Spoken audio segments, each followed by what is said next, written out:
Hello friends, I'm your maths faculty from QNS Academy. In this session, we are starting with a new topic, probability. Probability in Hindi means संभावना. आपने news channels वगैरह में सुना होगा आज यहाँ बारिश होने की संभावना है या 2 दिन में इस जगह तूफान आने की संभावना है. So how do they know about these things? How do they find out the संभावना or probability of something that is going to happen? In our previous class, you have studied about experimental or empirical probabilities of events which were based on the results of actual experiments. We also discussed an experiment of tossing a coin 1000 times in which the frequencies of the outcomes were as follows. Heads 455 and tails came 545 times. Based on this experiment, the empirical or experimental probability of a head is 455 divided by 1000, that is 0.455, and that of getting a tail is 1 minus 0.455, that is 0.545. Note that these probabilities are based on the results of an actual experiment of tossing a coin 1000 times. For this reason, they are called experimental or empirical probabilities. In fact, experimental probabilities are based on the results of actual experiments and adequate recordings of the happenings of the events. Moreover, these probabilities are only estimates. If we perform the same experiment for another 1000 times, we may get different data giving different probability estimates. Now earlier, you tossed the coin many times and noted the number of times it turned up heads or tails. You also noted that as the number of tosses of the coin increased, the experimental probability of getting a head or tail came closer and closer to the number 1 by 2.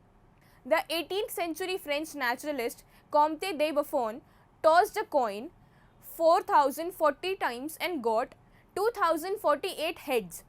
The experimental probability of getting a head in this case was 2048 divided by 4040, that is 0.507. Another famous mathematician, J.E. Kerridge from Britain, recorded 5067 heads in 10,000 tosses of a coin. The experimental probability of getting a head in this case was 5067 divided by 10,000, that is 0.5067. Similarly, statistician Carl Pearson spent some more time making 24,000 tosses of a coin. He got 12,012 heads, and thus the experimental probability of a head obtained by him was 12,012 divided by 24,000, that is 0.5005. I am sure you can notice that जैसे जैसे number of tosses are increasing, the probability of obtaining a head or a tail is getting closer to 0.5. Now suppose I ask, what will the experimental probability of a head be if the experiment is carried on up to say 1 million times or 10 million times and so on? You would intuitively feel that as the number of tosses increases, the experimental probability of a head or a tail seems to be settling down around the number 0.5, that is 1 by 2, which is what we call the theoretical probability of getting a head or getting a tail. Now always remember, when we speak of a coin, we assume it to be fair, that is, it is symmetrical so that there is no reason for it to come down more often on one side than the other. यानी ऐसा नहीं है कि वो heads वाला side ज़्यादा show करेगा या टेल्स ज़्यादा शो करेगा. You cannot tell before tossing what side the coin will show. We call this property of the coin as being unbiased. By the phrase random toss, we mean that the coin is allowed to fall freely without any bias or interference. We know in advance that the coin can only land in one of the two possible ways, either head up or tail up. We dismiss the possibility of its landing on its edge. The outcomes head and tail are equally likely. कि दोनों heads या tails आने की possibility, not probability, बराबर है. For another example of equally likely outcomes, suppose we throw a dice once. For us, a dice will always mean a fair dice. What are the possible outcomes? They are 1, 2, 3, 4, 5, 6. Each number has the same possibility of showing up. So the equally likely outcomes of throwing a dice are 1, 2, 3, 4, 5 and 6. Are the outcomes of every experiment equally likely? Let us see. Suppose that a bag contains 4 red balls and 1 blue ball, and you draw a ball without looking into the bag. What are the outcomes? Are the outcomes a red ball and a blue ball equally likely? Since there are 4 red balls and only 1 blue ball, you would agree that you are more likely to get a red ball than a blue ball. ये तो obvious है कि red colour balls ज़्यादा हैं and blue colour ball सिर्फ एक, तो हर बार जब आप एक बॉल को बाहर निकालोगे वो बॉल रेड कलर की होगी, इसकी पॉसिबिलिटी ज़्यादा है. So the outcomes, a red ball or a blue ball, are not equally likely.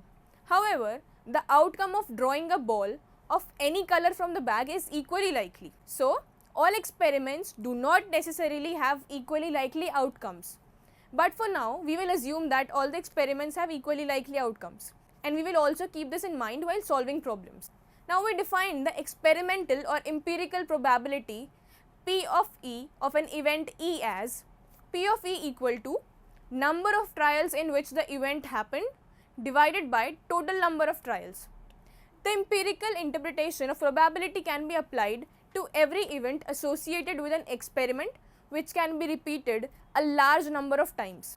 Of course, it worked well in coin tossing or dice throwing experiments. But how about repeating the experiment of launching a satellite in order to compute the empirical probability of its failure during launching, or the repetition of the phenomenon of an earthquake to compute the empirical probability of a multi-storied building getting destroyed in an earthquake? So, her bar experiment करके probability निकालना is not possible.